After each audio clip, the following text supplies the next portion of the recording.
अध्यक्ष महोदय धन्यवाद, आपण मला ही संधी दिली. तुम्हाला देतो. साधारणपणे आपण पाहतोय महाराष्ट्रात असेल देशात असेल लोकसंख्या पण वाढत चालली आहे, वाघांची पण संख्या वाढत चालली, बिबट्यांची पण संख्या वाढत चालली. नैसर्गिक आहे की दोघांची संख्या वाढल्यानंतर कुठे ना कुठेतरी ह्युमन आणि ॲनिमल कॉन्फ्लिक्ट होणार.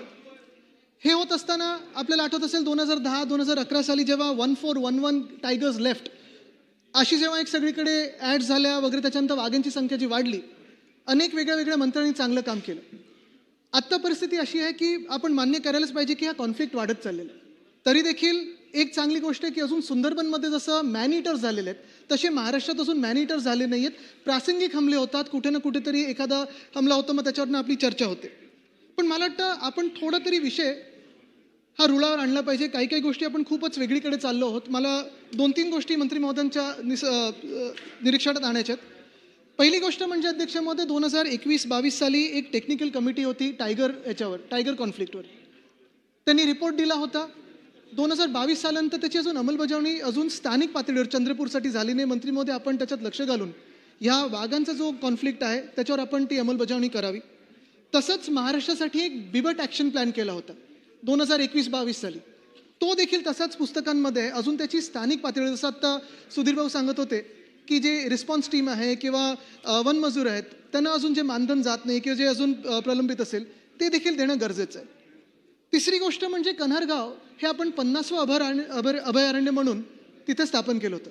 ते अभयारण्य झाल्यानंतर अजून FDCM कडून हस्तांतरित झालं नाही आहे वन्यजीव खात्याला. मला वाटतं ते करून घेणं गरजेचं आहे. आणि असे अनेक कॉन्झर्वेशन रिझर्व्स आहेत महाराष्ट्रभरात जे अजून हे वाईल्ड लाईफ डिपार्टमेंट किंवा फॉरेस्ट डिपार्टमेंटकडे आले नाही आहेत.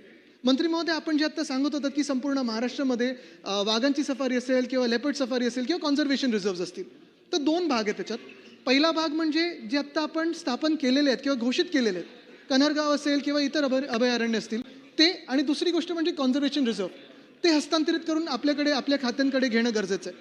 आणि दुसरी गोष्ट म्हणजे सध्या आपण पाहतोय महाराष्ट्रात काही ठराविक मायनिंग एरियाजसाठी आपण पाहिलं असेल, जसं आत्ता 32 टायगर कॉरिडॉर्स या देशामध्ये जे ओळखलेले आहेत किंवा नेमलेले आहेत नॅशनल बोर्ड ऑफ वाईल्ड लाईफनी, ते काही लोक डायल्यूट करण्याचा प्रयत्न करत आहेत. मध्यंतरीच्या काळातच मी एक एक्सपोज केलं होतं की आपल्याच खात्याचे एक PCCF आहेत रेड्डी साहेब, मी आपल्याकडे विनंती करेन की त्यांच्यावर चौकशी तरी कमीत कमी झाली पाहिजेत. 3 पत्र लिहिली त्यांनी. पहिलं पत्र होतं वाईल्ड लाईफ बोर्डाकडे, जे आता इंद्रावती टायगर कॉरिडॉर जो आहे ताडोबा इंद्रावती, तिथे एका माईनसाठी परवानगी मागितली होती. पहिलं पत्र होतं की आपल्याला नॅशनल बोर्ड ऑफ वाईल्ड लाईफकडे जायला लागेल, टायगर कॉन्झर्वेशन अथॉरिटीकडे जायला लागेल. दुसरं पत्र होतं की जाण्याची गरजच नाही. आणि तिसरं पत्र होतं मी सगळी माझी पत्र विड्रॉ करतोय. म्हणजे ह्या पत्रांचा अर्थ काय? हे 3 कॉन्फ्लिक्टिंग लेटर्स होते. अध्यक्ष महोदय, मंत्री महोदयांनी ह्याच्यात खरोखर लक्ष घालणं गरजेचं आहे. कारण असंच जर चाललं तर हे टायगर कॉरिडॉर संपतील. मुळात हे हमले होण्याचं कारण हेच आहे की जर वाघांना पसरण्याची तुम्ही संधीच दिली नाही, मुभाच दिली नाही, तर वाघ तिकडले तिकडे अडकून राहणार आणि जिथे जवळ आहे, जिथे मार्किंग करू शकतो, जिथे अजून पसरण्याचा प्रयत्न करू शकतो, तिथे ते हमले होणार. आता चंद्रपूरमध्येच बघा, ब्रह्मपुरी वन विभागाच्या त्या पूर्ण परिसरामध्ये 45 वाघांची जी संख्या आहे तेवढीही आपण कॅरिंग कॅपॅसिटी मानतो. तिथे 3 पट वाघ झालेत. पण तिथे आपण कालवे केल्यामुळे जे होणार, नैसर्गिकरित्या कालवे होणार किंवा गावं वाढणार किंवा कुठेतरी अजून उद्योग काहीतरी येणार, MIDC येणार.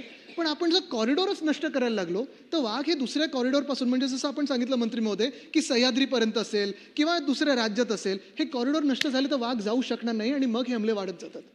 तर मी आपल्याला विनंती करीन की हे जे PCCF आहेत त्यांची चौकशी होणं गरजेचं आहे. दुसरी गोष्ट म्हणजे कुठच्याही मायनिंग प्रोजेक्टसाठी जी आपण प्रोसिजर पाळतो, मग स्टेट वाईल्ड लाईफ बोर्ड असेल, national board of wild life असेल, नॅशनल टायगर कॉन्झर्वेशन अथॉरिटी असेल, ह्यांच्याकडे जाणं गरजेचं आहे.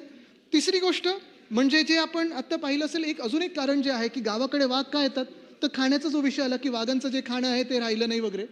आपण साधारण पाहतो की गावं जिथे आहेत त्या परिसरामध्ये कधी कधी कचऱ्याचे ढीग वाढतात आणि मग कचऱ्याचे ढीग वाढल्यानंतर तिथे डुकरं असतील, कुत्रे असतील, हे सगळे येतात. ते खायला कधीतरी हे वाघ किंवा बिबटे येतात आणि मग त्याच्यातून ते समोर लहान मुलं दिसतात, महिला पुरुष असतात, त्याच्यावर कधी कधी हमले होतात. तर आपण ग्रामविकास खात्यासोबत तिथे देखील एक स्वच्छता मोहीम ही जर राबवली तर मला वाटतं हे हमले खूप कमी होऊ शकतात. आणि शेवटची गोष्ट म्हणजे हा एक पूर्ण वाघाचा विषय बाजूला, पण जे पोचिंगचा आत्ता जे जयंत पाटील साहेबांनी देखील उल्लेख केला, येऊरमध्ये देखील एक केस झाली. माझी तर आपल्याला विनंती आहे की पोचिंग करताना आपण पाहतो वाघाची नखं असतील, बिबट्याची नखं असतील, दात असेल, कातडी असेल, हे काढली जातात. जर हे कुठचेही पोचर सापडले तर आपण जसं आत्ता सुधीर भाऊंनी सांगितलं की झाडाला बांधा, तर माझी तर आपल्याला आग्रहाची विनंती असेल, एकतर पोचरना शूट ॲट साईट करा किंवा त्यांची कातडी काढून तिथे लटकवा त्यांना उलटं. हे करणं गरजेचं आहे, नाहीतर आपलं हे जे वन्यजीव आहे हे नष्ट होत जाणार. ठीक.